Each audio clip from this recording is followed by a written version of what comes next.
yutta dehinam. The senses, the mind, and the intelligence are the sitting places of this lust.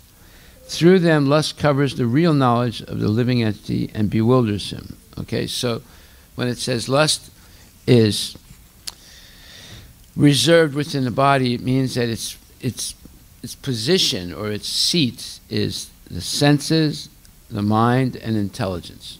But then the rest of the sentence says, but it is given vent, V-E-N-T, through the senses. You know what vent means? It's like it's released. A what? Air comes through. Air comes through it. So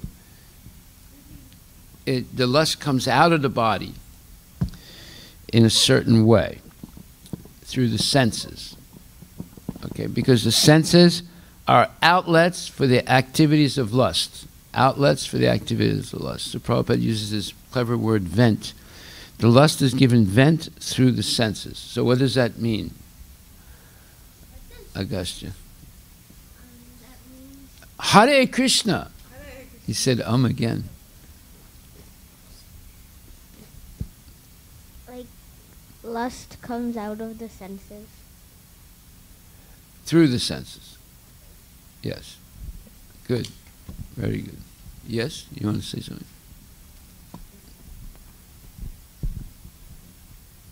So the lust is kept in your body, and then from your senses it comes out. Is that what it will be? Yeah. Yes. The first sentence said, the senses are different outlets for the activities of lust. Okay.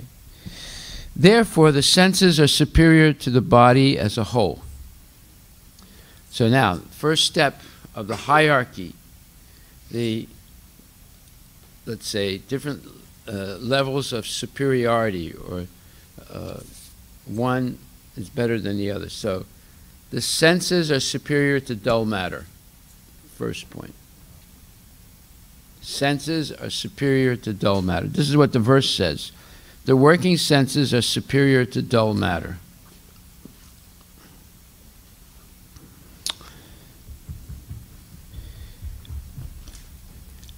Therefore, the senses are superior to the body as a whole. The body is made of dull matter, earth, water, fire, air, ether. Right? These outlets are not in use when there is superior consciousness or Krishna consciousness. These outlets, these vents, are not in use when there is superior consciousness or Krishna consciousness. What does that mean? Yes, Shivani. Where's microphone? What happened to our microphone guy? So when you're doing service or something, or serving Krishna, like listening or hearing, or Hare Krishna. Oh, Hare Krishna. Something related to Krishna, and when you're serving him, then like those outlets are not used. Very good. Yeah, the senses. Very good. These outlets are not in use when there is superior consciousness or Krishna consciousness. In Krishna consciousness, the soul makes direct connection with the Supreme Personality of Godhead. What does that mean? In Krishna consciousness, the soul makes direct connection with the Supreme Personality of Godhead. Yes, Yamuna.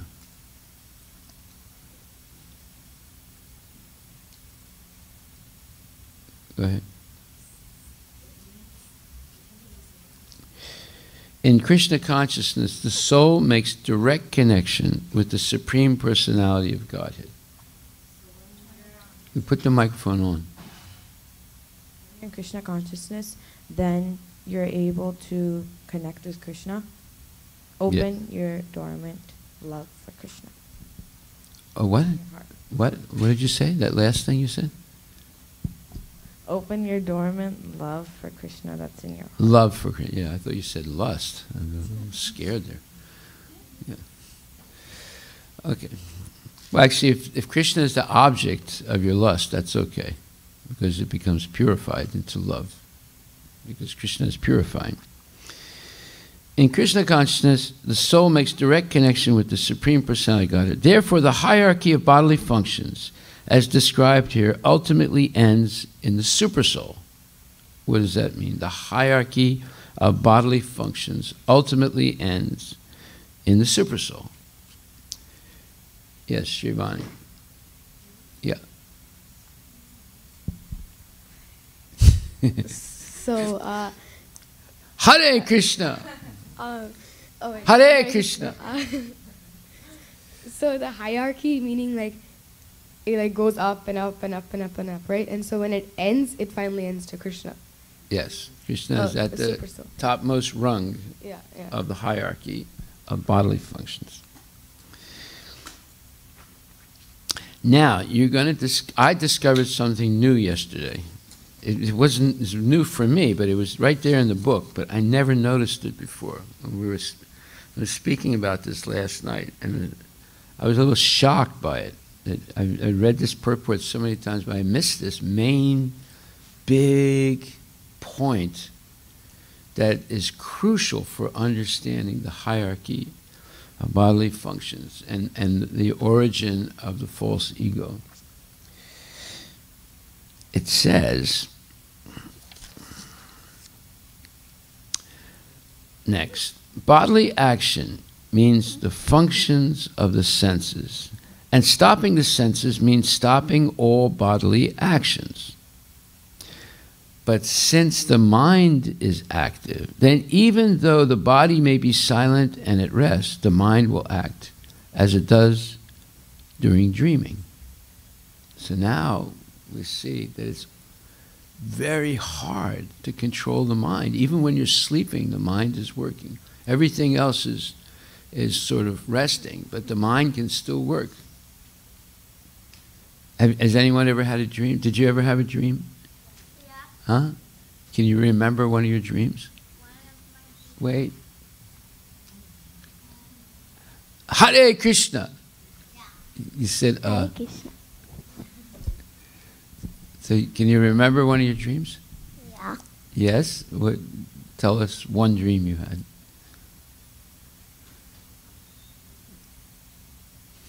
That me and my sister were throwing snowballs at each other.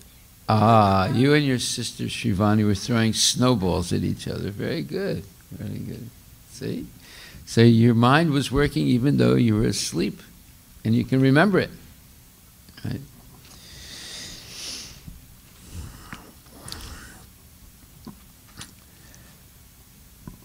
So the body may be silent and at rest. However, the mind will act as it does during dreaming. But above the mind is the determination of the intelligence. What does that mean? Determination of the intelligence. What's the difference between the mind and intelligence? Let's learn this one point today. And the difference is in functions, right? Like if I say, what's the difference between, let's say, the President of the United States and Joe Schmo walking down the street in Seattle? What's the difference between the two? Joe Schmo? You don't know who Joe Schmo is? Well, you're going to learn today. Vikram knows who Joe Schmo is. You know Joe Schmo, Vikram? No. Well, Joe Schmo is just the average Joe, average person, right? He's walking down the street in Seattle. What's the difference between the President of the United States and Joe Schmo? Yes. Hare Krishna. Hare Krishna. Hare Krishna. Hare Krishna. That Hare Krishna. Hare Krishna. That Hare Krishna. Hare Krishna. That Joe the Schmo. president is Okay. like way richer, and then He's what? he's richer. He's richer. Okay. Yes. What's the difference? If the president actually cared about his country, then then he would, while walking down the street, he would notice things and he would try fixing them. But the average guy, he would just walk on his he would walk like if he cared, he would also take care of things, but the president would have a higher authority of taking care of things. Like if he saw trash, then he would call someone to get the trash or something, but the ordinary person, he would only be able to pick up a few because he doesn't have that much authority. Okay. So the president has more scope for action. So you can understand a person by what they do and what they say, but sometimes they can say anything, but ultimately you can understand a person by what they do. Okay. So it says, now we're trying to understand the difference between the mind and the intelligence. So what does the mind do, and what does the intelligence do? They must be different, because there wouldn't be any difference between them unless they had different functions. So anybody want to venture a guess, or ventilate a guess? Yeah. Well, I only see two hands. You want to say something? Did you want to say? Yeah, okay, give the microphone. Wait, where's the microphone guy? But you're supposed to, you said you're the microphone guy. Okay, go ahead. Hare Krishna. Hare Krishna. So the mind, in short, the mind corrupts and intelligence allows you to take wise decisions. Say that again, slower and a little louder. I am saying mind corrupts and... Corrupts, did you say? Corrupts? Yeah, Corrupts? Yeah. And intelligence allows you to take wise decisions. Take what? Wise decisions. Wise decisions. Okay, that's good. But we need a little bit more information. Over here, Prabhuji. Microphone. Where's the microphone guy? Microphone guy's sleeping. No, leave that microphone there. Leave that microphone. There's a second one here.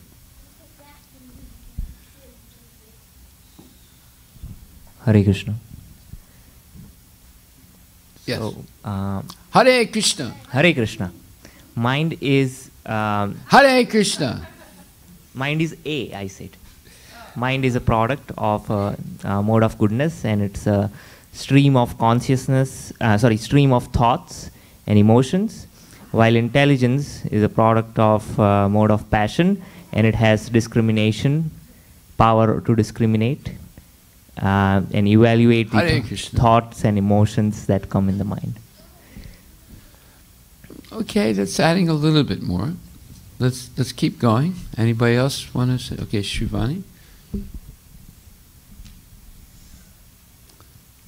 So, Hare Krishna. So mind is something like who keeps distracting you from like whatever you're doing. Like let's say, Hare Krishna. Let's say right.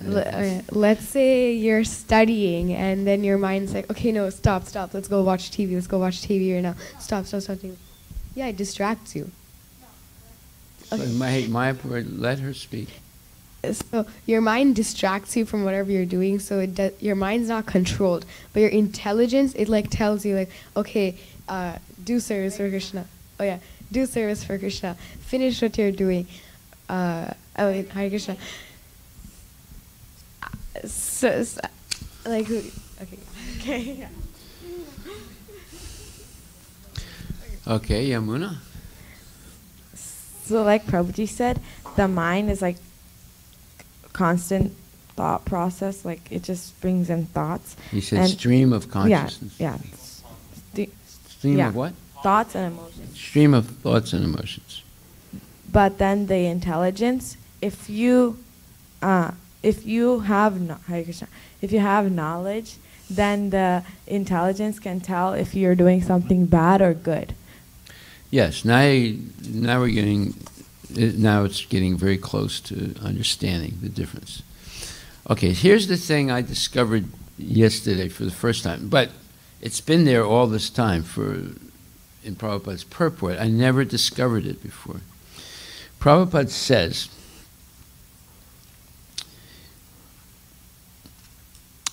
If therefore the soul is directly engaged with the Supreme, naturally all other subordinates, namely the intelligence, mind, and senses, will be automatically engaged. In the Katha Upanishad, there is a similar passage in which it is said that the objects of sense gratification are superior to the senses. That's what I discovered. I never knew this before. I only found out yesterday when we were reading the same thing in Sodo. And I never realized this, that the objects of sense gratification are superior to the senses. And the mind is superior to the sense objects. So in the hierarchy now you have dull matter, senses, objects of sense gratification, mind, intelligence, soul, supersoul. Soul, and then supersoul. So we have to take notice of this crucial thing, that the objects of sense gratification are superior to the senses.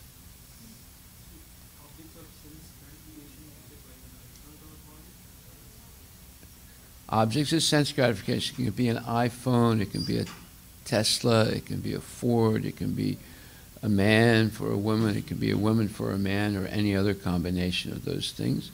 It could be a type of dog. Like the newest rage amongst people is to have a Japanese dog. They're very cute. They look a little bit Japanese, a little bit. What?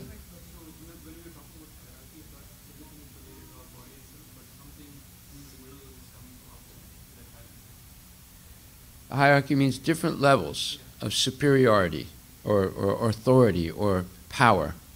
Yes, Prabhu. Hare Krishna. What? If you feel something.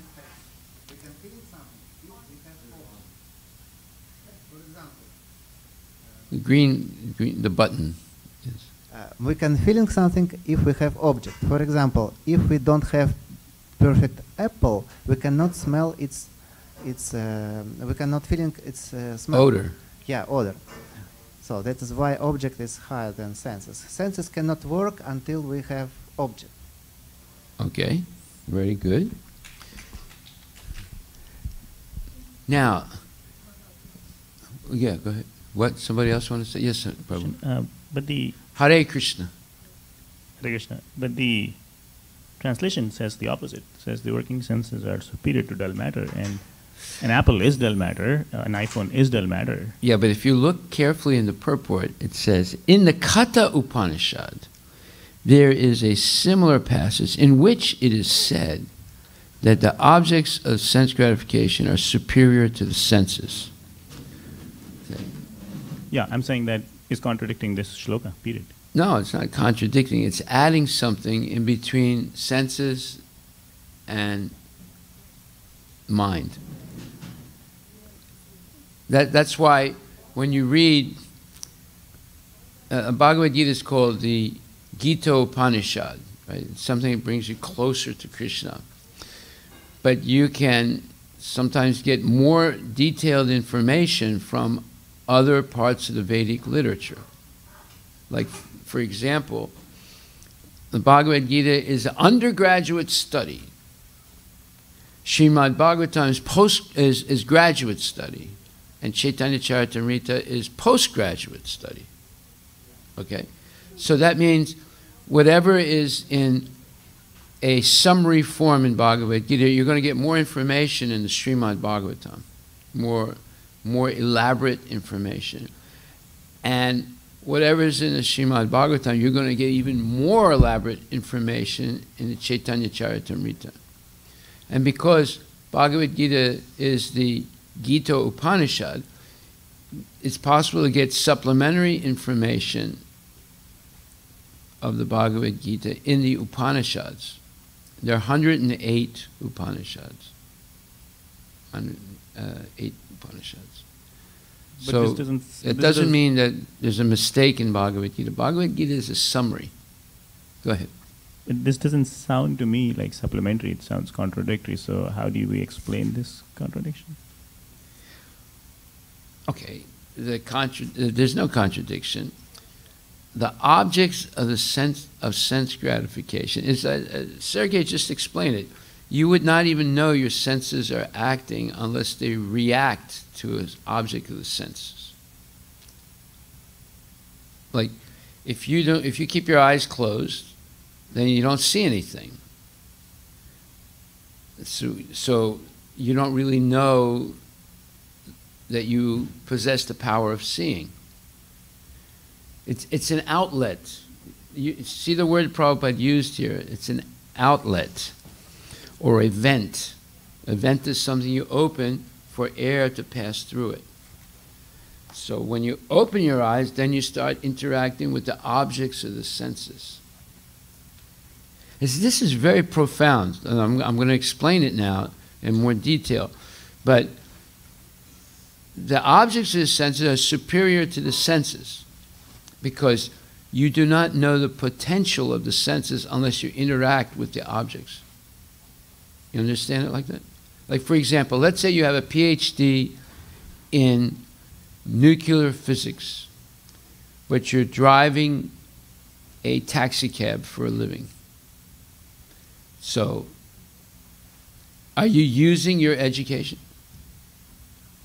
Not really. Your education, let's say you are trained to be a research nuclear physicist, but you're driving a taxi. So it's like you have eyes, but you never open them. But as soon as you open them, you begin to interact with the objects that you're seeing. So those objects are superior to simply your eyes or the power to see. Without using the power to see, you would not really, it's like being a nuclear physicist but driving a taxi for the rest of your life. You're not using that facility that you developed or expertise that you developed. Does that make sense? Or you want some more? Not yet, because I don't know what's the difference between dull matter and sense objects. To me, dull matter and sense objects are one and the same thing. No. Okay, now I understand where you're not understanding. Okay, now let's say there's a very ugly woman.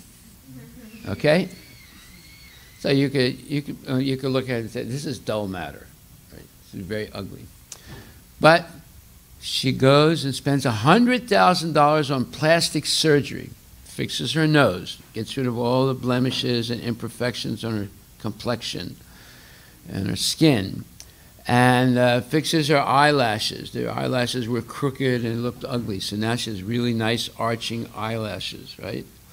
And her ears were a little big, like elephant ears, so they trimmed down the ears and brought them closer to her head, so that it didn't look like something like this, right? And her hair, she had some bald spots in her head, so they put new hair, and then made it grow, and then they gave her a treatment in a hair salon where she ends up having hair like a movie star. Okay. And then the cosmetic technician comes and puts on, different types of cosmetics, eyelashes, make her eyelashes longer, and all these things, and lipstick, and as they say, maquillage, and so forth. And now she has a tight dress on and high heels and nylon stockings with black designs on it and so forth. And she's walking down the street, and you say, wow, what a beautiful woman. And someone runs up to her, wait a minute, sir, you made a mistake. This is what she really looked like before the plastic surgery and all the cosmetics. And you look at it, oh my God, that's what she really looks like? And then you look at it, but it's completely different now, right? So it's still dull matter, but now it's become very decorated. and you became attracted to it. Do you understand the difference? No, let's get to, no, this is important to understand. I mean, I can't force you to understand, Yeah. but I think based on what you said, I understood there's ugly matter, then there's senses, and then there's beautiful matter, and then there is mind. but the beautiful matter is dull matter, but you're attracted to it now. Where when it was just dull matter, you were not attracted to it. It's just like you go into a gold mine and they dig out 1 ton of what looks like dirt, right? But this is some gold in there, but it's mixed with a ton of dirt. So you look at it and you think, oh, this is not worth anything, because you don't really know how to recognize gold in raw dirt that comes out of the mine. Yeah. I want to add something. Yeah. Maybe it helps clarify that. So I was trying to analyze this, and based on the description of Sankhya philosophy in Bhagavatam, it explains that the essence of earth is order. The essence Hare of Krishna.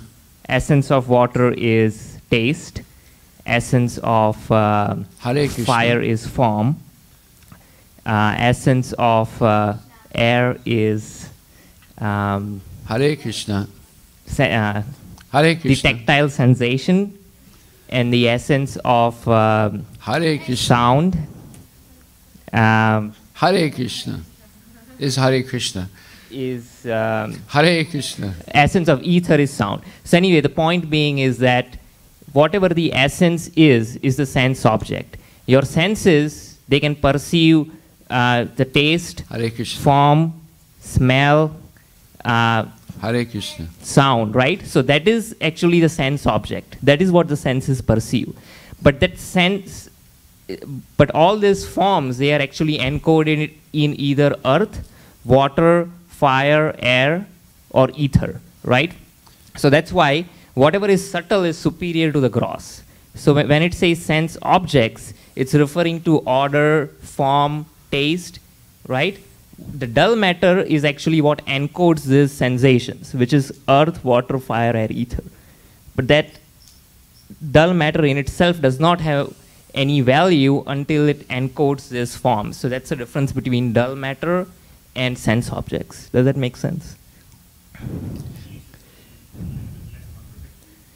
So it's the smell from generally what we think when we think rose, we smell the rose, we think that the smell is embedded in the rose, but actually the smell comes first and the gross objects comes later.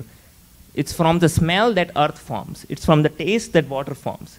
It's a reverse order than what we perceive externally. So that's my understanding, is that that's the difference between sense object and dull matter. So earth is dull matter, but the smell is a sense object. That's how I understand. Well, let me go the opposite way. The opposite way is there's a beautiful woman walking down the street and you're attracted to her. We take the woman, put her on a surgical operating table. The surgeon comes in and makes a cut like this, starting from her forehead right down to her belly button. And then they open up the skin, right? And then they start taking things out, the intestines, the gallbladder, the liver. At a certain point, at what point would you lose attraction to that beautiful woman? Huh? What? Immediately, as soon as it's cut? Okay. At what point would you lose attraction to that woman? I don't know. You don't know. Would you lose attraction? Okay. So now you understand there's a difference between the senses and the object of sense gratification. Do you see the difference now? Yeah, I mean, that difference obviously is there. Okay, well then where is your doubt then? The objects of sense gratification is superior to just the senses, because otherwise you wouldn't be attracted to them. That might be. All I'm saying is the shloka says the opposite. That's all. No, it doesn't say the opposite. It just leaves one element out, a subtle element out, that another Upanishad mentions, the Katha Upanishad.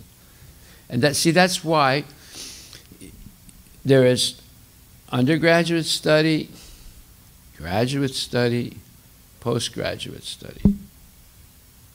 You understand? Just like you learned in elementary school 1 + 1 = 2. But you also learned it in college calculus or trigonometry, or the same 1 + 1 = 2. But your understanding of it is much more elaborate in the advanced classes than in the elementary school. Yes? We actually, Hare Krishna, we actually don't understand what senses is. If we build a robot and robot will detect different things, it can detect all like we, but robot cannot feeling this is bad, this is good.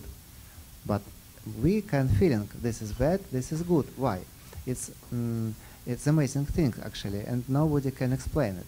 If right now here landed celestial ship, and we will be all astonished because we don't understand how it's work, why, what is it. But if we will born on celestial planet, we will use it from childhood, and it will be like. Okay, well, let's take this example. Yeah. Let's say right now, while we're having class, a spaceship comes in from outer space, and it's a subtle spaceship. It goes right through the ceiling, right through the roof to the ceiling, and comes down right here and manifests itself. And we see it. It comes in like mist, and it manifests as a full spaceship right in the middle here. Would you be surprised? Would you be attracted to it? Huh? 100%, yeah. You see.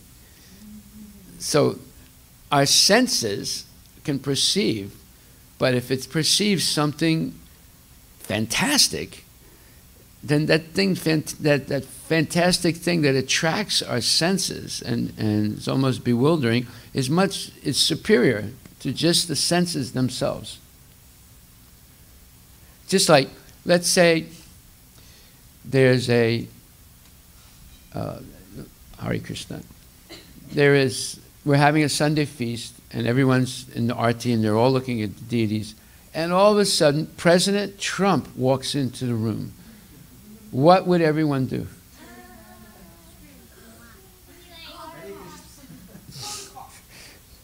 Well, they would be distracted. They would look, that looks like him. He's talking like him. It is him, right? So, all of a sudden, instead of looking at Krishna, they start looking at him. You see? So he's object of sense gratification. One person will say, I'm going to ask him to get a better job. Another person will say, oh, you have to increase my Social Security payments. And another person would think, I got to talk to him. I got to make him straight. I don't like the way he tweets. Everyone would have something that they want to do with this man, because he's such a powerful man. So it would distract everyone's attention. Anyway, we can go forward now. So I'm saying that for me this was a big discovery yesterday. And Prabhupada says, in the Katha Upanishad, there is a similar passage in which it is said that the objects of sense gratification are superior to the senses, and the mind is superior to the sense objects. If therefore the mind is directly engaged in the service of the Lord constantly, then there is no chance that the senses will become engaged in other ways. Now, why is he explaining this? Because he's explaining that the mind is superior even to the objects of sense gratification. Therefore, it is possible to control one's attraction to the objects of sense gratification. This is the point. With the superior mind, but superior to the mind is the intelligence. So the mind, here's what I did not say yet, and this will finish the subject. The difference between the mind and intelligence is this. I'm talking. Excuse me. Yes, the difference between the mind and intelligence is that the mind is one of the senses. Is that true? It's one of the senses. What does it do? It receives the information from all the other senses, and it quickly makes a decision based on what feels good, not on higher intellectual determination, but just simply on the basis of sense gratification. It makes a decision. That's why the object of sense gratification can distract the mind. At that point, they exert a power over the mind. But if the mind is connected to the spiritual intelligence, and then through the spiritual intelligence to the soul, the mind can control the attraction to the objects of senses. This is the real issue here. And the false ego is evolved through the mind that becomes attracted to the objects of the senses. Yes. Yeah, go ahead. Go ahead. That's why in that explanation about the senses out of control, it has that the, Hare Krishna, the senses are the wild horses and the mind are the reins. Yes. And the driver is the intelligence. So then we can see how the mind is in a subordinate position.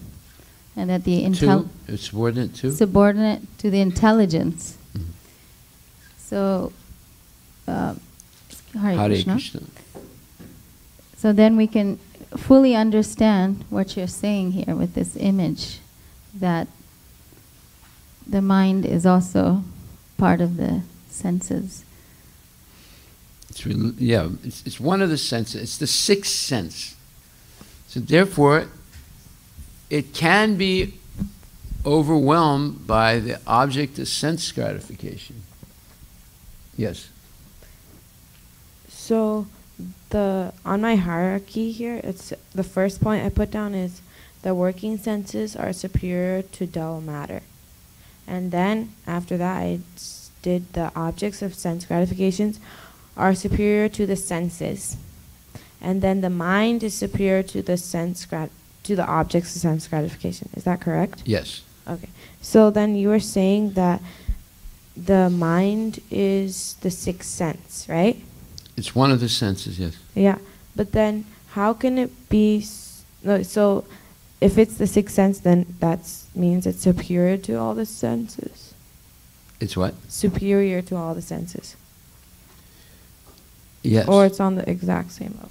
It's superior even to the objects of the senses, objects of sense gratification.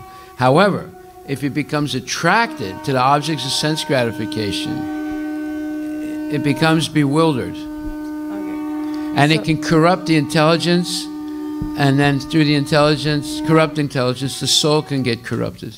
Oh, okay. So basically... We'll continue. Okay.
they went down.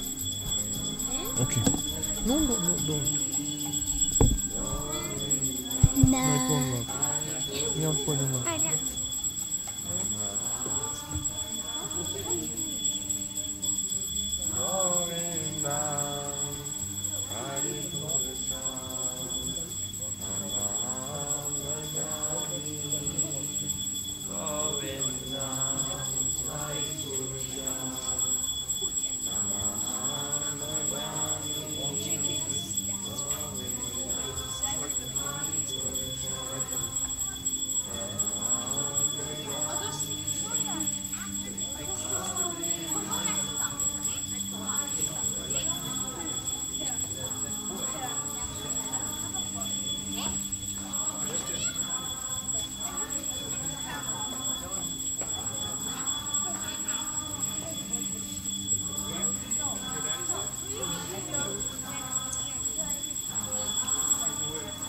Wait, let's see who else wants to start. Yeah, let's do that. Agastya.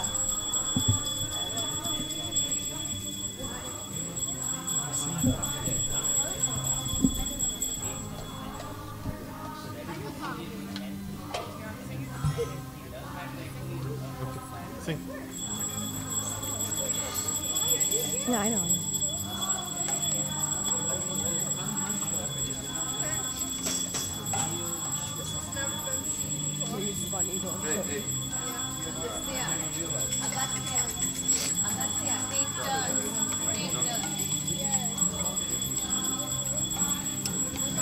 Don't do that. He thinks he's a big adult.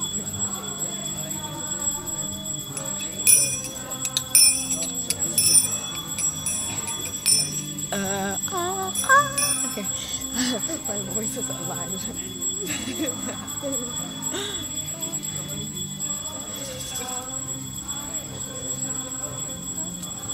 Come here.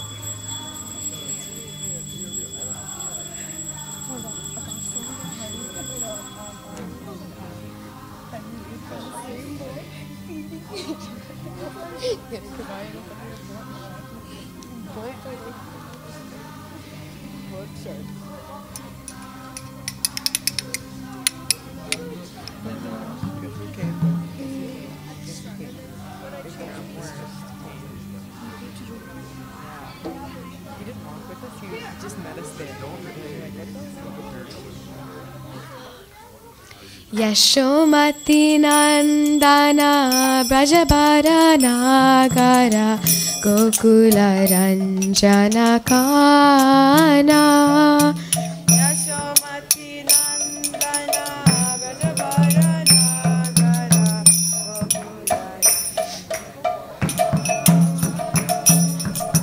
Gopi Paranadana Madana Manohara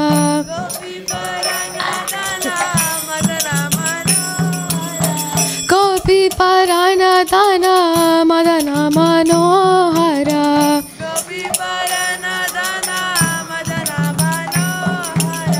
Kaliya Damana Vidana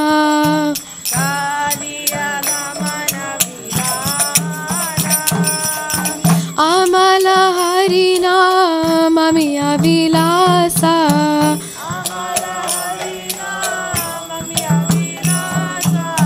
Amala Harina Mamiya Vilasa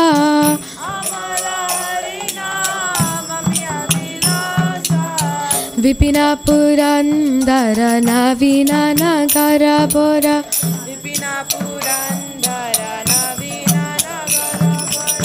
Bamsi Badana Suvasa Stop sitting like this. Prajajana Palana Surakula Nasana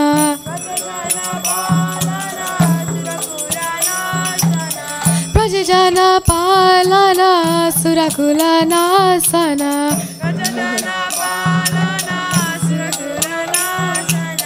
Nanda Godana Rakvala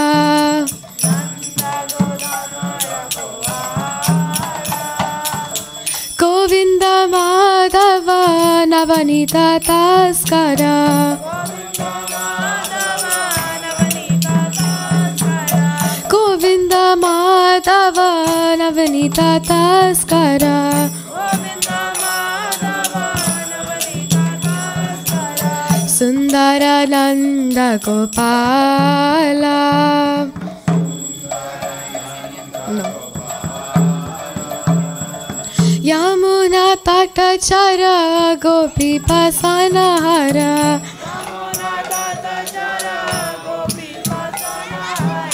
Rasa Rasika Kripa Moya.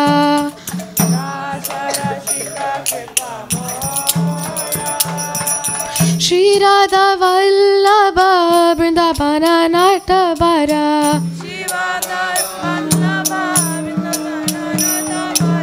Shri Radha Vallabha Vrindavana Natabara.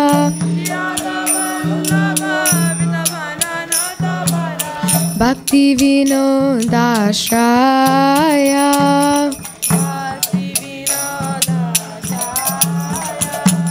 Yashomati Nandana Brajabara Nagara Gokula Ranjana Kana.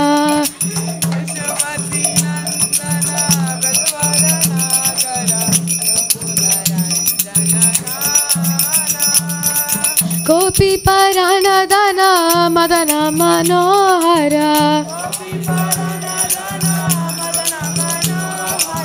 Gopi Parana Dana Madana Manohara. Kaliya Damana Vidana.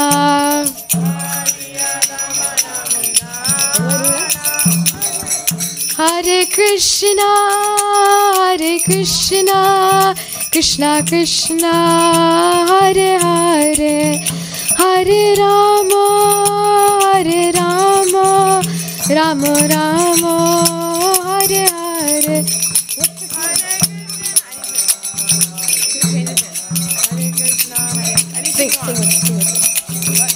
Sing with me. That's the high part. Oh.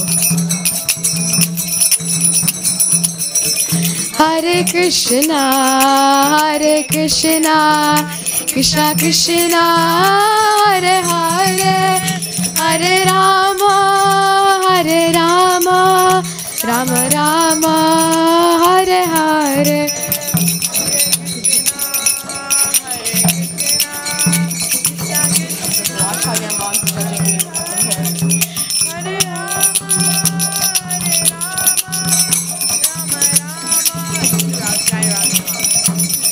Jayo Radha Nila Madhav Radha Nila Madhav Radhe.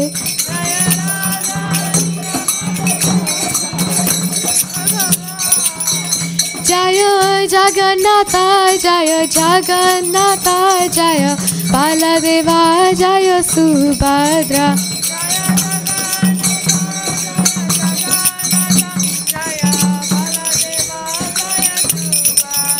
Jaya Sita Ram Jaya Lakshman Hanuman Jaya Sita Ram Jaya Lakshman Hanuman.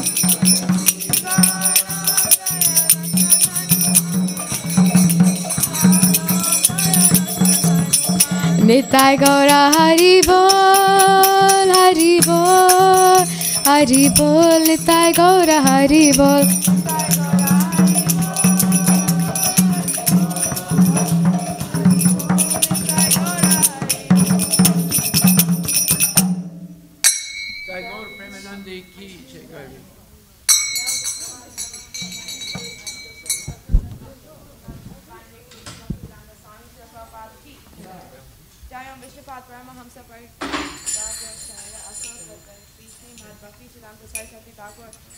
Swami Maharaj ki jai. Ananta Koti Vaishnavinda ki jai. Namacharya Srila Harivilas Thakur ki jai. ISKCON founder Acharya Srila Prabhupada ki jai. Prem se Gol Shri Chaitanya Shri Krishna Chaitanya Prabhu Nityananda Shri Advaita Radha Shivasadi Gaura Bhaktivinoda ki jai. Shri Radha Krishna Gopi Gopinath Shamakunda Radha Kunda Giri Govardhana ki jai. Shri Shri Nila Madhava ki. Shri Vrindavan Dhama ki. Shri Mayapur Dhama ki. Shri Jagannath Puri Dhama ki. Ganga Mai ki. Jamuna Mai ki. Tulsi Devi ki. Bhakti Devi ki. Shri Harinam Sankirtan ki. Brihatma Danga ki. Samaveda Bhakti Vrinda ki. All glories to the Sambal Lord. All glories to the Sambal Lord. All glories to the Sambal Lord. Gorkaranande, Hari Hari Bol. All glories to Shri Guru and Shri Garanga. All glories to Shri Garanga. Oh my God!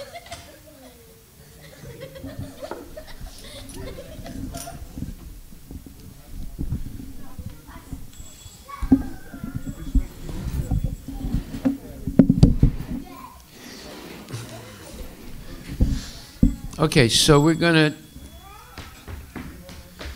discuss one more time this question. What is superior? The senses are superior to dull matter, and the objects of sense gratification are superior to the senses. The whole study of Sankhya Yoga is analyzing the 24 elements of material creation.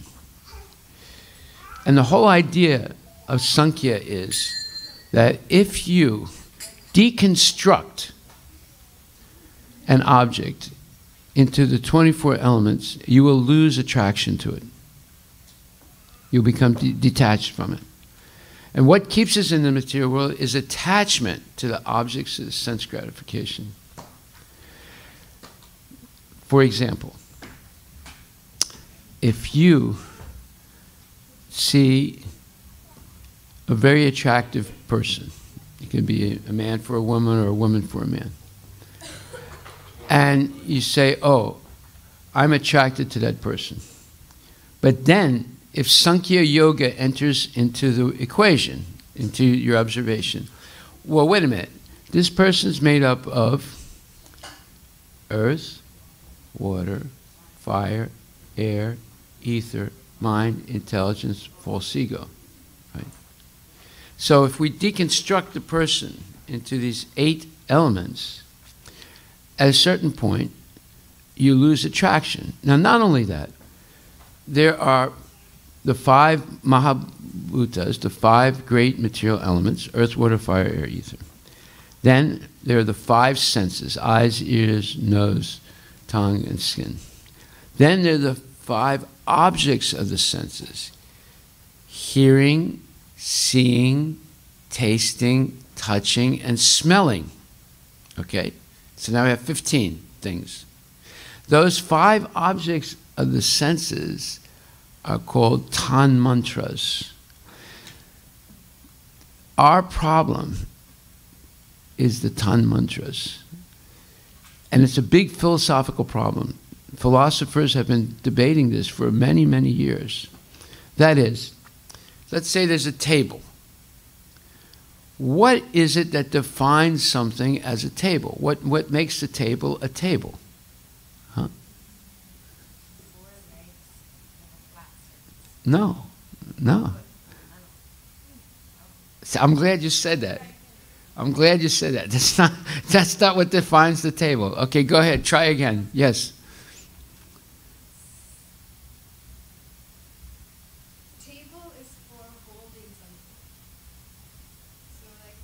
It doesn't hold. It doesn't hold. Okay.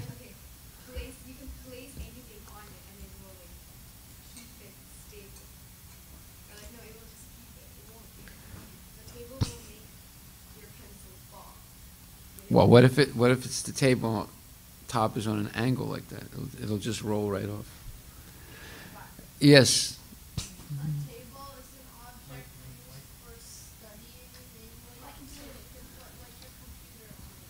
But you can put the computer on your lap.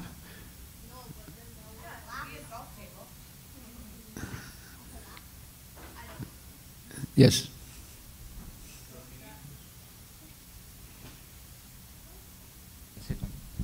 So it is the meaning or the concept of the table that makes it table, because a concept of the table can exist independently of the object table and can exist prior to the object table. So it's the meaning that defines. So it's a subtle thing again that comes before the gross. Okay, so that's why there are all kinds of tables. Like someone will take a rock and sand it a little bit, and it becomes a table, right? Now, someone will think, no, table has to have 4 legs, and it has to have a flat, completely level surface so that whatever you put on it stands, right? You see, so, but there are other people who say the table object is not the real table. It's the perception of the table in the mind that's the real table for you. So, I mean, I can see a table and I think it's a bed.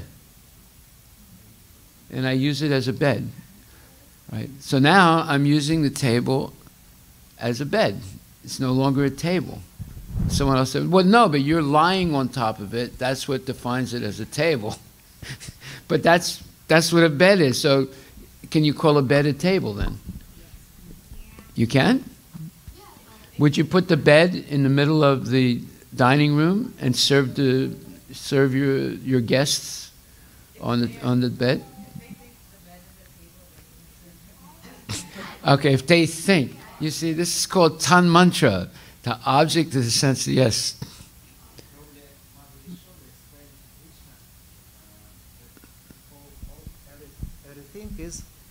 Everything the same, but it's depend on how we use it. For example, table, we use table to write something, to eat something. It's convenient thing, but it may be 3 legs, maybe no any legs. It may be different construction, but the same purpose of this to make easier to write, to eat, to do some such things. It's the table. Okay, so you're trying to give a more generalized definition. How we use things. Yes. But if I use it as a bed, is it now a bed or a table? It's bed. Okay. You see, so all of a sudden, the table morphed into a bed now. The same things, maybe. And if I use it to set a roulette table on and gamble, is it a table or is it a roulette gambling machine? See, it becomes very, very. You might say table is anything that supports something, that sits on it, right? Well, I can just lay down and someone can sit on me. Did I become a table? Yeah. You see, it becomes very, very subtle. What is actually the table? Yes. That's why we have Hare Krishna. We have the absurd philosophy where anybody can think whatever they feel. Yes. Therefore, that's why there's a whole philosophy that says the object doesn't exist in and of itself. It's the perception of the object that exists. Yes. So is that the same difference between dull matter versus object, sense object? No, dull matter. Unless somebody puts some meaning to it, like it's not a sense object. Like I might be attracted to something else than somebody else. So everybody has different tastes. Let me ask you a question. Did you ever go to Disneyland? Yeah. Okay. Why did you go there? Yeah, sense enjoyment, or just to see what is there. That's it. I mean, you could have gone to Pioneer Square in downtown Seattle. No, when I went, I was in California nearby, so that's why I went. Well, you could have gone downtown Los Angeles. Yeah, it's just different things there that Okay, yeah. Okay, there's variety. Shape, there's variety. Yeah. Okay, yeah. and that leads to some kind of happiness, right? So you see, the objects of the senses are superior to the senses because one becomes attracted to them. When you become attracted, so therefore we have to study the verse. Dahayato vishayam pumsa sangat te subhajayate sangat sanjayate kama krodha bijayate krodhahat bhavati samaha samaha smriti vibhrama smriti ram sat buddhina so buddhina sat pranasyati. Let's look at this verse, these 2 verses. Second chapter, 65th,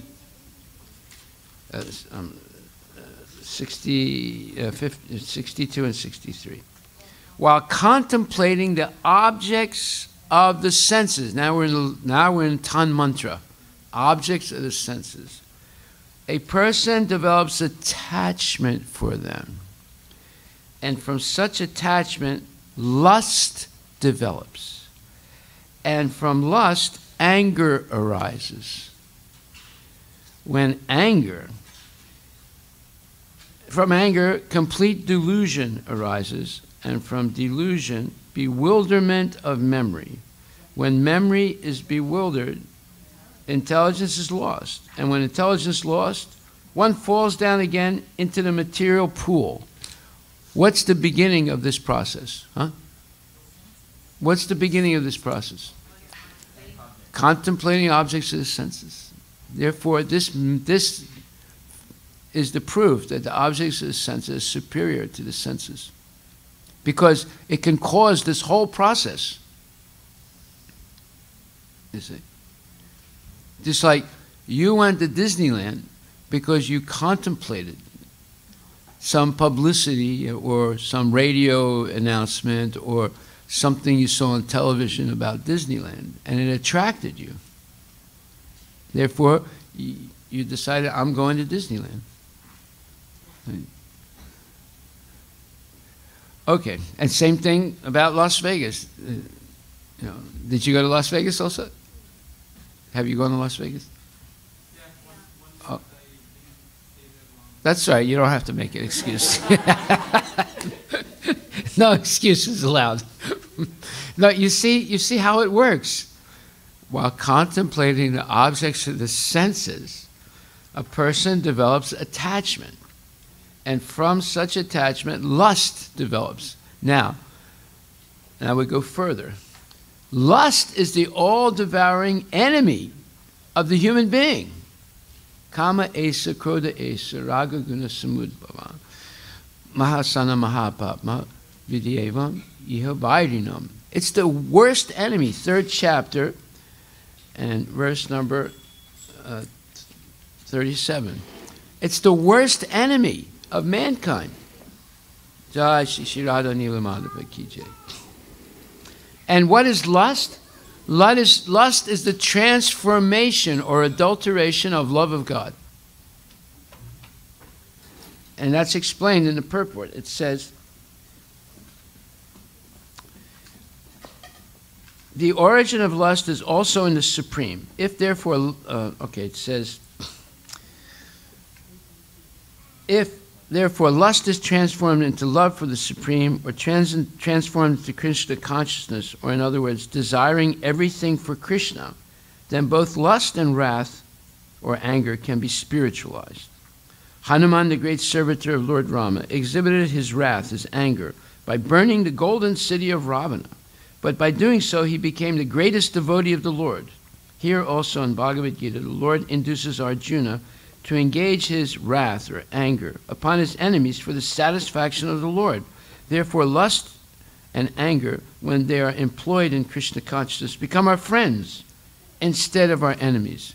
So you can say, oh, wait a minute, that's a contradiction. He just said in the verse that lust is the worst enemy of mankind. How can it become his friend? You see? The verse says that lust is the all-devouring, sinful enemy of the world. And in the purport it says you can transform lust in Krishna consciousness and it becomes our friend instead of our enemy. This very easily people say, wait a minute, this is a paradox. This is a disconnect. It says in a verse, enemy, and it says in the end of the purport, friend. I can't trust Prabhupada anymore. Right? No, that's not the understanding. See, what is this material world? It's one transformation of Krishna's energy. Just like, what is a lemon? No, it's not a lemon. What is a lemon? It's a transformation of the energy of the lemon tree. It doesn't look anything like the tree, does it? But yet it's carrying several trees inside of it in the seed, in the form of, So Mayavadis refuse to accept that Brahman, the energy of Krishna, can be transformed. That's why you're having trouble understanding this. You're affected by Mayavad philosophy. That's why you're having trouble understanding that the objects of senses are superior to the senses. You've been infected by Mayavad philosophy. Everything is transforming in this world. We have our nuclear physicist here. Is that correct or not? Huh? He has a PhD in nuclear physics. Sergey. Right. Everything is transforming. This whole world is a transformation of Krishna's energy. Lust is a transformation of original love for Krishna. That means it's possible to go back to love for Krishna from lust. And that's what it said later on. Let's look at the Bhagavad Gita.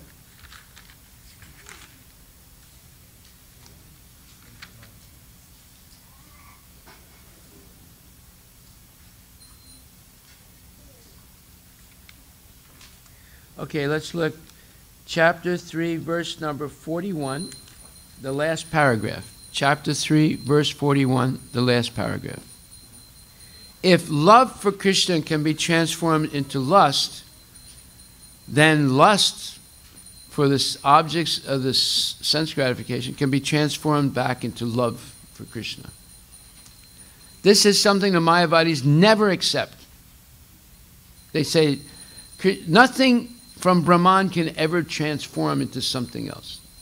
And therefore, something else cannot be transformed into Brahman. Therefore, you have to reject the whole material creation. And you have to reject Krishna. You have to reject devotional service in order to attain Brahman. You see how profoundly corrupting Mayavad philosophy is. However, lust is only the perverted reflection of the love of God, which is natural for every living entity. But if one is educated in Krishna consciousness from the very beginning, that natural love of God cannot deteriorate into lust. When love of God deteriorates into lust, it is very difficult to return to the normal condition.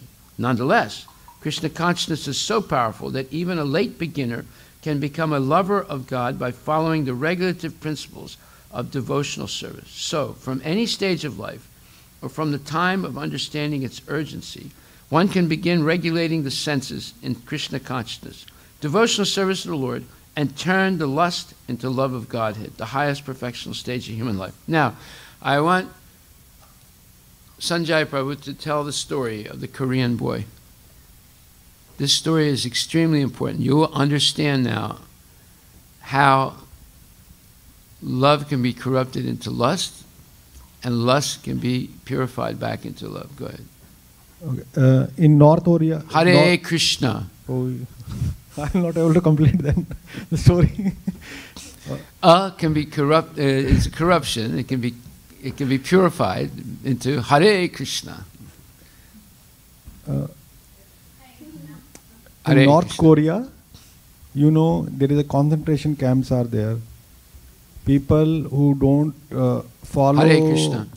the regime, basically the government there, they are put into the concentration camp there, and their whole family is put into the concentration camp. So one boy got born in that concentration camp, and he thought that that's the real world for him, because when he Hare Krishna. he got birth there, and he saw soldiers around him, all are carrying guns, and they have to live in a small room, and they will get food once a day type of thing. If they don't work, they will get beating from the soldiers. So he thought that that's a normal thing, and this is how the world is. And there was a rule, like if you tell something bad Hare going Krishna. in the concentration camp, according to the soldier, then the soldier will give them a bowl A bowl of rice. of rice, and So one day the boy grew up like he was like 10 years old or maybe 11 years old. He saw that his mother and his younger brother were talking something that they want to escape from the prison, that concentration camp. And that boy went to soldier and told that thing to them, just to get a ball of rice.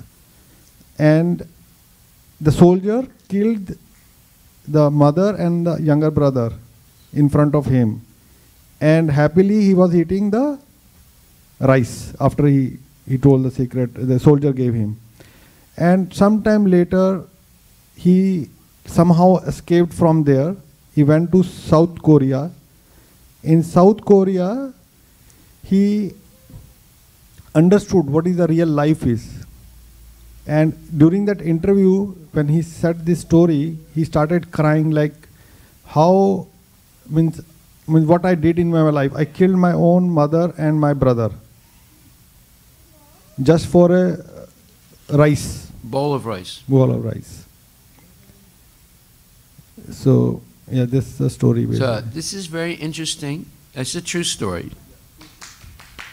Now, the question is, now we'll go back to our subject, that the objects of sense gratification are superior to the senses. And the mind is superior to the objects of sense gratification. And intelligence is superior to mind. And the soul is superior, and the soul is superior to intelligence. Yes, Sergey, what would you like to say? Yeah, that's another side. I was going to get to that. Prabhupada tells that story. But before we get to that, let's finish this thought. This story is very instructive because it shows what happens when children are only introduced to material education. It corrupts their minds so much that they're willing to rat out their parents for a bowl of rice. They don't realize what they're doing. They've been brainwashed. And they're so attracted because they're not getting enough food. They're willing to put in jeopardy their own parents and their own siblings just to get a bowl of rice. Therefore, dahayato vishayam pumsa sangat te subhajayate. While contemplating the objects of the senses, one develops attachment. Now, that happens on the level of the mind. The mind thinks, feels, and wills, and then the body acts. So the mind goes while contemplating an object of the sense. The object of the sense was, in the prison, if you reveal anyone's plans to escape or any other aberrant behavior in the jail, you get rewarded with a bowl of rice. So the boy was contemplating how to get an extra bowl of rice. And when he heard his mother and father, mother and his brother or sibling making a plan to escape from the prison, he went and told the soldiers. Soldiers grabbed his mother and the son and killed them right in front of the boy. And it didn't affect him because he was attached to the bowl of rice. And he ate the bowl of rice. It's not until years later, when he escaped from the prison, the concentration camp, he went to South Korea, and he saw that, the concentration camp is not real life. It's an aberration. And then he realized what he did when he was a 10-year-old kid. And he was crying and admitting that he killed his own family just for a bowl of rice. This is what happens to kids when they're introduced to materialistic philosophies and materialistic education. It corrupts the mind. Now, yesterday we talked about slender man, and we talked about the blue whale. Was that yesterday? Well, maybe, yeah. What is Slender Man? It's an imaginary demon in a video game that appears after, I guess, some violent acts have been performed. And it's like a ghost-like figure that appears. It has a big head and a very slender body, and it looks like an extraterrestrial. And it's associated with the evil act. Is that right? Kind of. Okay, I've never seen the video, so I'm glad I didn't see it. Well, Yamuna told us yesterday that two young girls, were they middle school girls or high school girls? Two middle school girls were playing this video game. In fact, yesterday when I asked the kids here, do you know about Slender Man? About 5 kids raised their hands. That means kids are watching this, have access to this video game.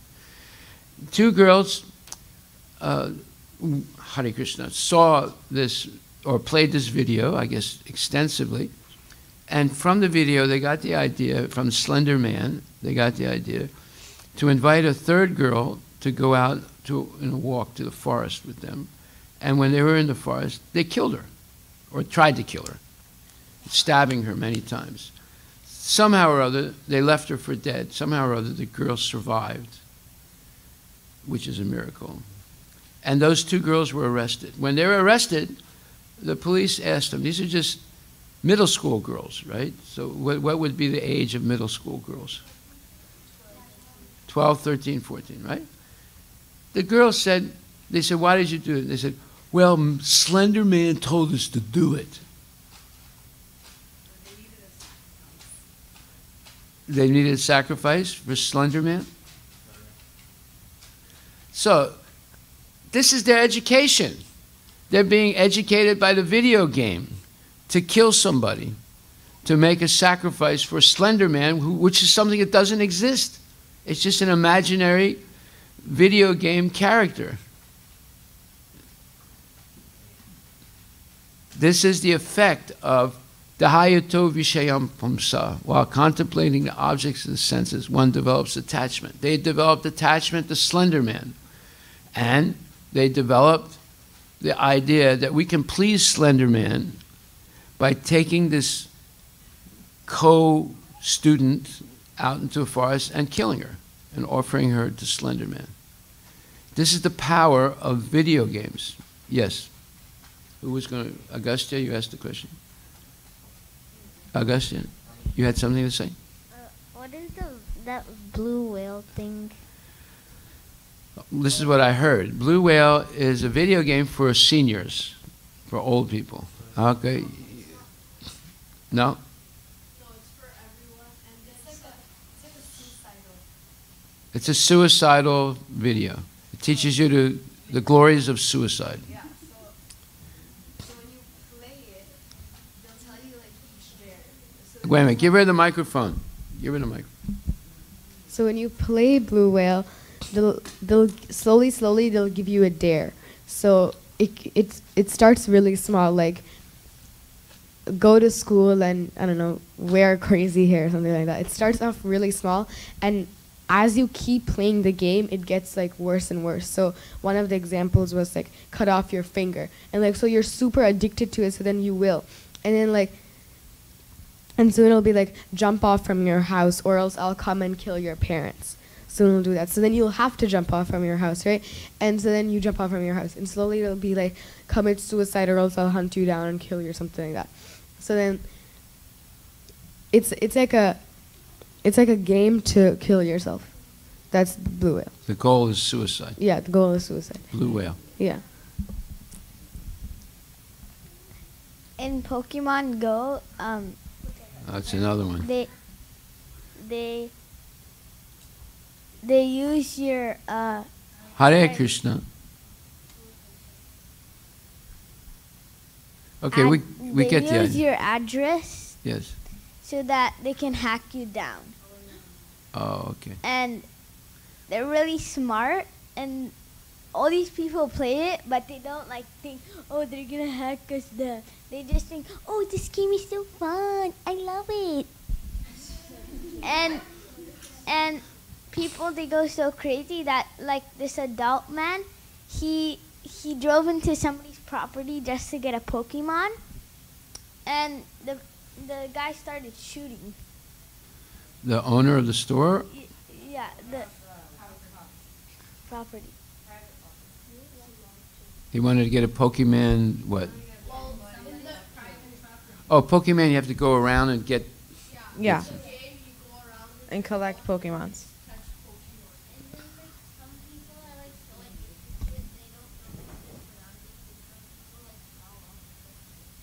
Wow, that's fun. Yeah. Yes. But to add on to the blue whale, like one of the things was to, Shrishta read it and she was telling them to me yesterday, and one of them is to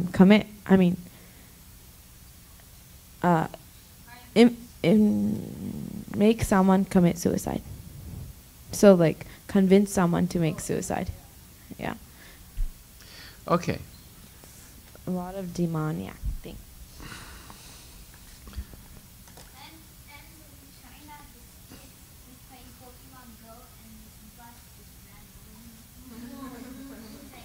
We shouldn't laugh at things like that. Yeah. So what did Krishna say? Microphone over here.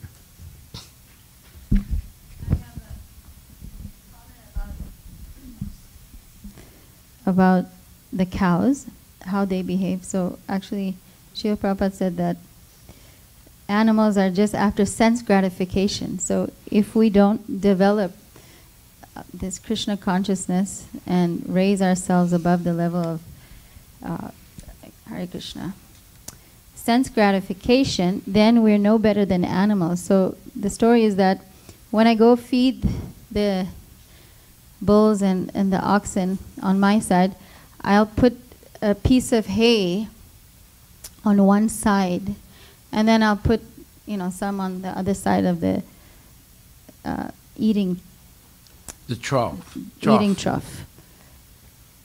And so the first ox will come in and it'll go straight to that place where the first slice of hay is. And then the second one will come right to that place where the first slice of hay. And then the third one will come right to that place. So they're just after sense enjoyment. They don't care about whoever's there first, or that's my space, and they don't even look. Oh, there's more over here. I'll just move over. It's all about sense gratification and how I can get it first before everybody else. So this is the mentality that we're developing by attending these materialistic schools. It's all for me first, and I get it, and I don't care about anybody else. And the video games. And the Disney comics. And I don't care if anybody else gets hurt, because I need that sense gratification. So if you don't train the bulls properly, they can be extremely dangerous. They can actually kill you. So, this also relates to ourselves. We can be killed by crazy people who are mad after sense gratification. Or we can be crazy and kill somebody. Pranay. I have another comment that's like on the trend right now. It's called, it's this video game called Fortnite.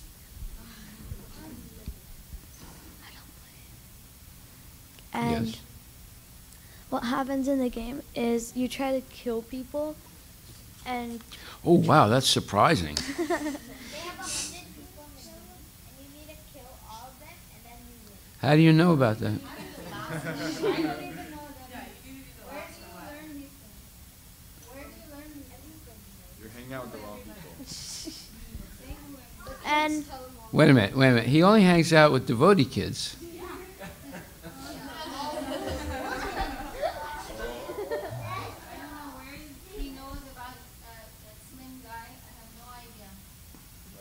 Slender Man? I didn't know.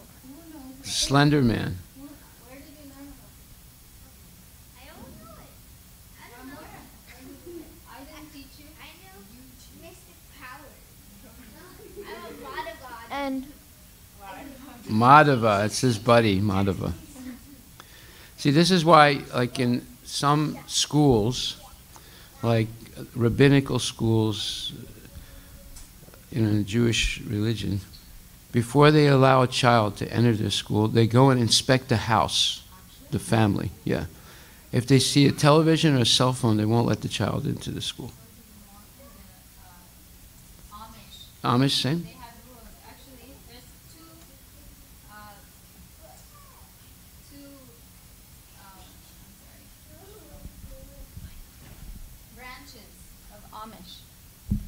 So there's one that, extremely enforces no cell phones and no driving in cars. And then there's another group called the Mennonites, and they're allowed to use cell phones and to drive cars. So the mentality is for the pure Amish is that all these things affect your consciousness, and later on you will divert from this lifestyle and go to the normal materialistic lifestyle. Yeah, it's true. And they also they give a choice to the kids once they reach a certain age, that if you want to stay within our society, you have to abide by these laws. You cannot have any outside influence. So they give a choice: you're in or you're out. And when you're out, you can't come back in because it affects everybody else. Well, but I've read that they allow the kids to go out and enjoy sense gratification, and if they come back and promise never to do it again, they accept them. Okay. Okay.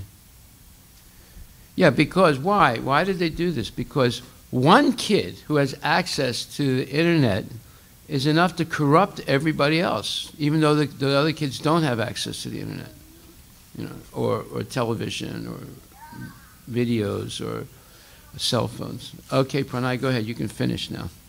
You're talking about Fortnite. So it's a famous trend, like everybody's playing, and Everybody's killing. yeah, everybody's killing it. So Whoopee! So there was this, my friend, he told me on the bus when I was going to school, he was watching some Fortnite tips. He was watching some Fortnite tips. And what happened? How to kill more. Yeah, he killed more, but he also said he watched the gameplay, and he saw that this Hare Krishna. Hare Krishna. This kindergartner was playing with this 20-year-old man, and he wouldn't give a gun to him and a potion, so he got really raged, and he started screaming all over the place, and then he just left the game swearing. The man or the kid? The kid. The kindergarten kid is swearing? Yeah. Where did he learn that? And it was actually in a mic. So On a microphone. Yeah, on the headset, and he said that he was swearing all over the place, and like he eventually got the kid got banned from Fortnite because like he was texting in the chat all these. Okay, well that's a badge of honor. Banned from Fortnite. Not allowed to kill 100 people. Yes. Realization just now, because when you're brought up in a family full of devotees who have been in ISKCON for years, Hare Krishna, like my grandparents and my parents, you don't really understand what it's like to be out in the public with all these other kids from school, because I was homeschooled my whole life. But it's still easy to get affected. It's not like just because you're born into a family that doesn't play video games or doesn't, do nonsense things, doesn't mean you're not going to get affected, because it happens. It's so easy for your mind to wander. That's why we're having these classes where we're training kids and adults in the subtleties of psychological conditioning, how it actually happens, and with real examples, and how one can overcome it. It's not simply living in a culture in which there are no video games, no television, no digital technology. That, unless there's education that accompanies it, a person is more susceptible of falling down. More susceptible, because they don't know what the evil is. They have to be logically and intellectually convinced of the evil of these things. Otherwise, they're susceptible because they're attractive. That's the whole thing. They're attractive. These games are attractive. They seize the mind of these kids. Kids don't have experience. Yes, Sergey. 1 minute, probably. Give me the microphone. We cannot avoid video games, but we can create our video games with Krishna and take a role like Arjuna or Hanuman and kill Ravana. We have certain things, but see, the demons are more creative than we are. They keep coming out with new ones. Yeah, all the time. You so know, I mean, how many times are you going to see Little Krishna video? How many times are you going to watch it? Yeah, maybe you watch it for 1 year. Perfect cartoon. You know, but then what happens the next year? You get bored, yeah. So you need constant production. Yeah. Yes. Okay, Pranay is going to finish. He's doing a type of yoga where he never puts his arm down. He just keeps it up like this 20 years. I met a guy like that. He had kept his arm like this 20, 25 years. And because he kept it like that, his bone sort of grew out a little bit. And you know, he could like almost rest his arm on that bone. And even when he slept, he would always sleep like this. Yeah. This is in India. Yeah. Go ahead. He was like a Naga Baba. He walked around naked and had a big nail in his genital. It was like an iron nail right through it. He walked around like that. And when he came to Vrindavan, they let him have darshan at the temple because he was considered a saintly person. Because, yeah, I saw him walk right in and nobody said anything. And he had a big crowd of people following him. The guy was completely naked. He had, you know, ashes all over his body. He was a Naga Baba, right? And his arm was like this, you know. And the fingernails were extremely long. You know, they were like not like 1 or 2 inches. They were like 12, 15 inches long. And then he also was no, he didn't die. His hair was, you know, his hair was like longer than his body. You know, he walks in like, and he had a big crowd of people. He was considered a saint. Yes. Okay, so I have another video game. No, it's not a video game.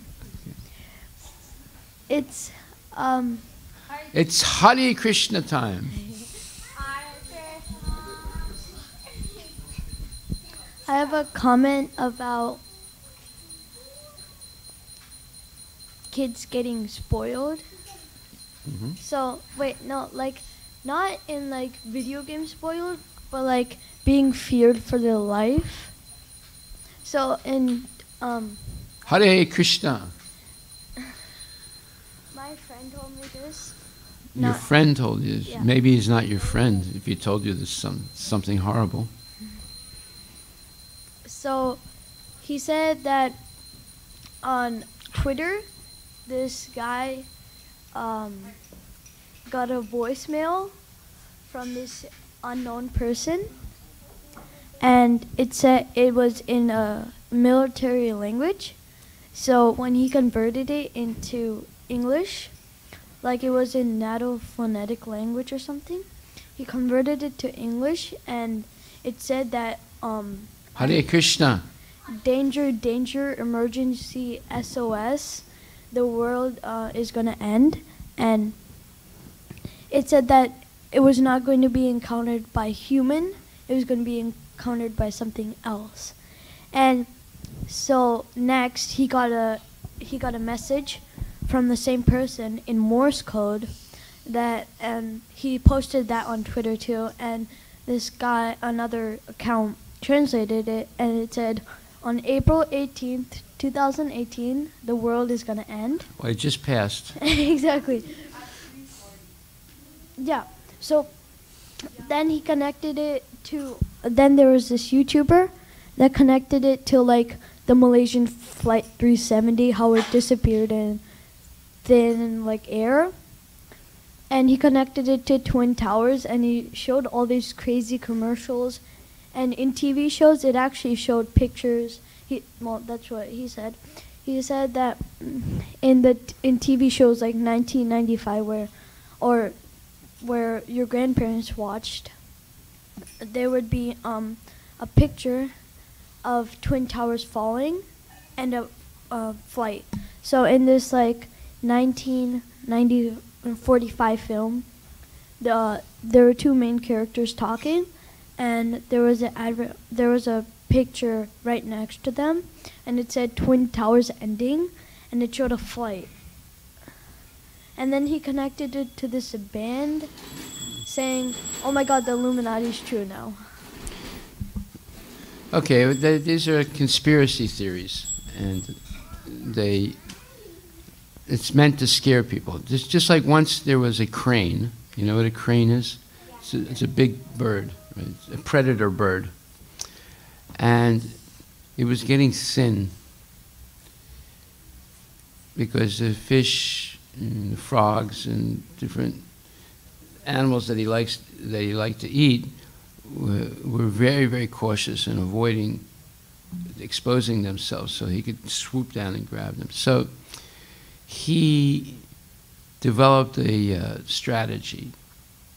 The strategy was he came one day to the lake where all these animals are, fish and frogs and different things, and he had a bullhorn. And bullhorn is like, it's a megaphone. You can amplify your voice. And he started telling everyone the world is coming to an end, and very soon all the lakes and all the rivers are going to dry up, and you're all going to die.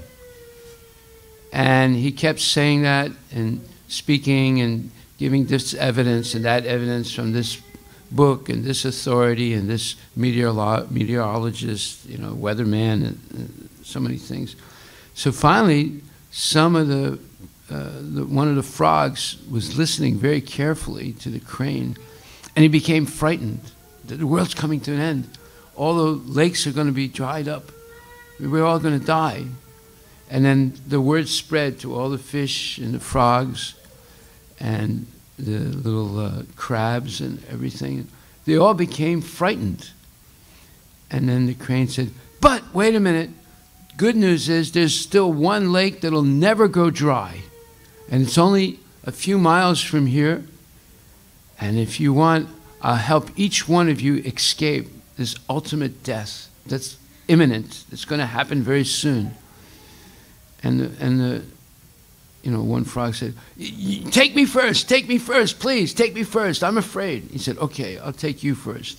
The other was, no, take me first. They started getting into argument, who's going to be first. He said, "I can't take you all first. I'll just take him first because he spoke up first. And, when I come back, whoever else wants to go, I'll take him." So he takes the frog gets on his back, and he flies away. And then he comes back again, and then some fish wants to go, so he takes the fish. And this is going on for like a month, And finally there's this one crab, crabs have these pincers, He said, "Well, how about me? You got to take me too." He said, "Okay, I'll take you." And he was thinking, I haven't eaten a crab in a long time. Those would be good. So what he was doing, he would fly, but it wouldn't take him to a lake. He'd take him to a rocky mountain area and dash them down on the ground and crush them on a rock, and then he would eat them. So he's got the crab, and he's taking him, and after a little while, the crab gets suspicious. "Hey, wait a minute, there's no lake around here. Where are you going?" He said, "Oh, you stupid crab." He said, "This is the end of your life. I'm going to dash you down on the rocks and eat you." He said, "Oh, no, you're not." And the crab pinched his neck with his pincer. Right? And he squeezed it as hard as he could, and he cut his neck. And the bird fell down. The cranes are big birds. It fell down, and because the crane was so big, it was like a cushion for the frogs. I mean, the crab. So the crab didn't die. And what the crab did was, he knew that the other people wouldn't believe him. The fish and the frogs left in the lake. So he pinched some part of the body of the big crane, and slowly he dragged it all the way back to the lake. And the others said, "How come you came back? Why don't you go to safety?" He said, "There's no safety. This crane was a rascal. He lied to all of you. He used this as a trick to eat each one of the frogs and fish that he took. And he tried to do it to me, but I used my pincers to break his neck. And here he is, dead. And all the others are dead." You see? So, this is not just only a story. This is what people do. They scare you so that you lose the power to carefully think through what they're saying, and then they take advantage of you. Just like Y2K. What was Y2K? Anybody know? Yes? No. No. Well, what was going to come to an end?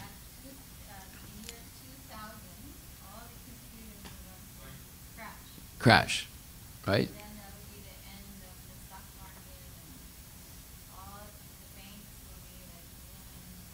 Yes.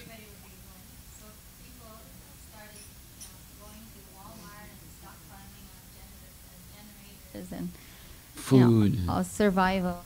Yeah. So people were coming to the temple in 1999, and week after week I was giving lectures that Y2K is a bunch of hooey. You know what that means, hooey?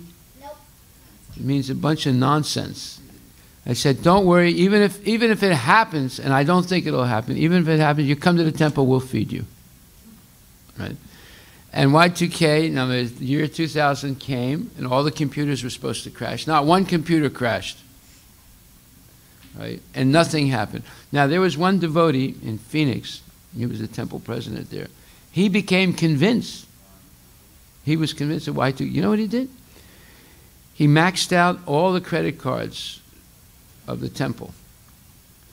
He mortgaged the temple up to the limit. He took all the cash out of the temples. He had 2 temples. He bought a property in New Mexico, but he did it really quickly and didn't think it through. It was a property that had no easement to it. You know what easement is? Easement means you have permission to cross over someone else's property to get to your property. So Y2K came, nothing happened.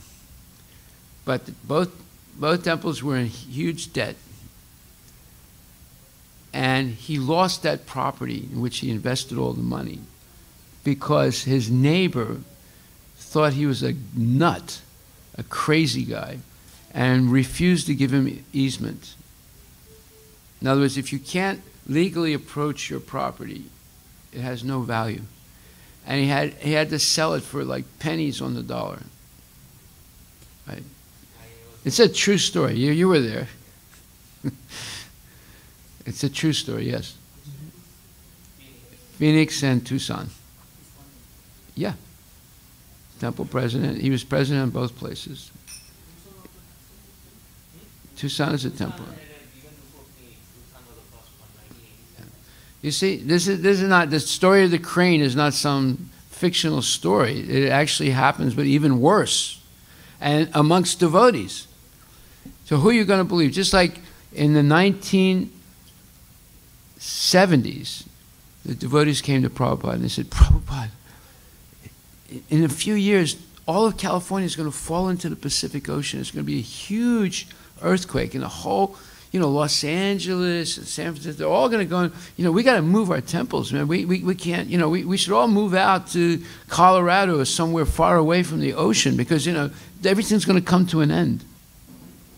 They were predicting the big one is going to happen in Los Angeles. The whole earth is going to crack and the whole Los Angeles is going to fall into the Pacific Ocean. And Prabhupada said, You cannot leave the deities. No, we want to move the deities, Prabhupada. No. Once you set them up, you cannot move. In any case, he said, if you simply chant Hare Krishna and preach, nothing will happen. So, that was the 1970s. Now we're at 2018. Did anything happen in Los Angeles? Is the temple still there? Yeah. You see, this is all nonsense. But people love to pass on rumors and theories and scare everyone. When you get scared, you start doing strange things that you would normally not do. And that's the way they make money. They scare you, and then try and sell something. It's just like there was this one vacuum cleaner salesman. So he went door to door, and as soon as a person would open the door, he would throw a big bag of dirt on their rug. He said, "Don't worry, I'll clean it up." And he'd force his way in, plug in his vacuum cleaner. He said, "Just look how good this vacuum cleaner is. You know, you got to have this vacuum cleaner, right?" Well, you see, first they create an artificial problem, and then they exploit it to make money. Yes? Why America? It happens in India also.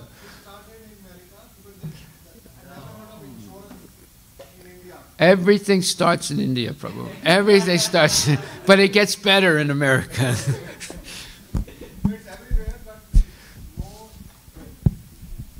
It's everywhere, Prabhu. Yes, Pranay? Yeah. Okay, we're going to end now, but go ahead, Pranay. You have the last word, Pranay. Wait. So I have two things. One, Hare Krishna. Does the temple, Hare Krishna. is it still in debt, or did they pay all their... It took them, this happened in 2000, it's 2018. It took them 12 to 15 years to get out of debt. Okay, Vikram is next. You had your hand up before? Hare Krishna.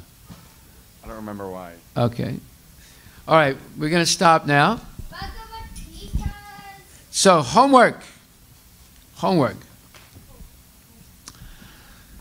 Study Bhagavad Gita, 2nd chapter, 62nd and 63rd verse.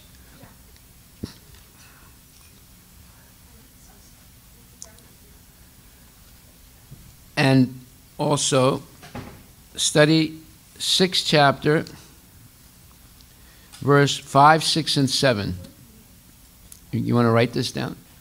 Bhagavad Gita 62, 63, 2nd chapter 62, 63, and Bhagavad Gita 6th chapter, 5th, 6th, and 7th verse. And explain to me the origin of the false ego from after reading those two verses. 2nd chapter. Yeah, okay. And 6th chapter, 5th, 6th, and 7th verse. And explain the origin of the false ego. How about memorizing Srimad Bhagavatam, Canto 1, 2nd chapter, verses 17 and 20? Do we post them? You can, but you have to have some classes for memorizing them. You can't just expect them to memorize 5, 6 verses. We can post them, or we can add them to the email that reminds everybody to come. Anyway, this is a big homework already. That is, trying to explain the origin of the false ego from those two references in Bhagavad Gita. Haribol, Srila Prabhupada ki.